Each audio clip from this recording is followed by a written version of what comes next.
In light of the recent spate of attacks on trucks, companies are now forced to set up security to protect their loads.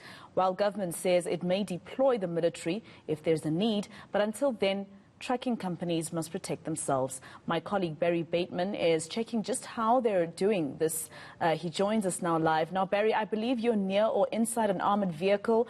Just show us a little bit of how it works.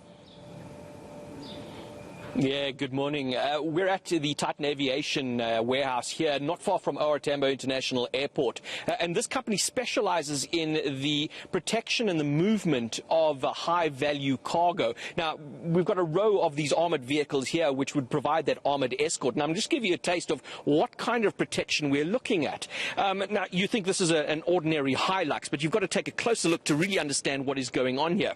This is a vehicle that costs, or these armored vehicles can cost anything up to about 1.8 million rand. But if I open this door, and you can see that you've got the armored plating on the inside over here, you've got the armored windows over here, and just so the protection of this these glass and the metal panels is up to an AK-47 round. And let me just get in here so you can see a little bit more. Toy, if you can look across over there. So for defensive mechanism, you've got the protection over there, but you've also got an offensive. You can open up these portals if you need to engage a target, if somebody is attacking you. And we also have the same on the side over here. We've got these little portals over here that open and close. But while you're inside here, Maseko, and while the doors are closed, you're perfectly safe. And the security officer would then be able to make a decision on how they're going to deal with the attack that is underway. But, I mean, this is the extreme end of what is being looked at to protect the cargo that is on our roads. But we're seeing trucks attacked almost every day.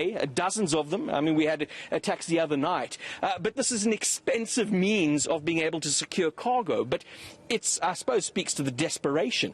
This operator ordinarily deals with high-value cargo such as trucks full of cell phones worth tens of millions of rand and the like.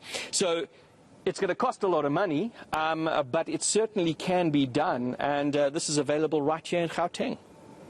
Barry, 1.8 million rand. Such services of armored vehicle, are they economically feasible for everyday cargo?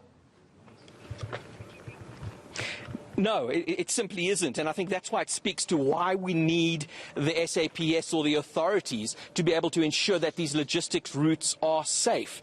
The services being offered here are primarily for the high-value cargo. I'm talking about, I said the cell phones, we're talking televisions, electronics and the like. I understand even in some instances the raw materials used by the mint that would be secured by these or protected by these particular services. We're not talking about a truckload of cabbages here, for example. I mean, this is, and for a truck, your everyday cargo moving between Johannesburg and Durban, it simply will not make a financial sense to use this kind of service to protect the cargo. So it goes straight back to this issue. The SAPS and the authorities, the traffic police, they need to get a handle of the situation, because it is, I think it was described by Minister Bekele as economic sabotage, and that's exactly what it is, because this certainly cannot be the solution that companies are going to have to rely on for the type of everyday cargo being transported around the country.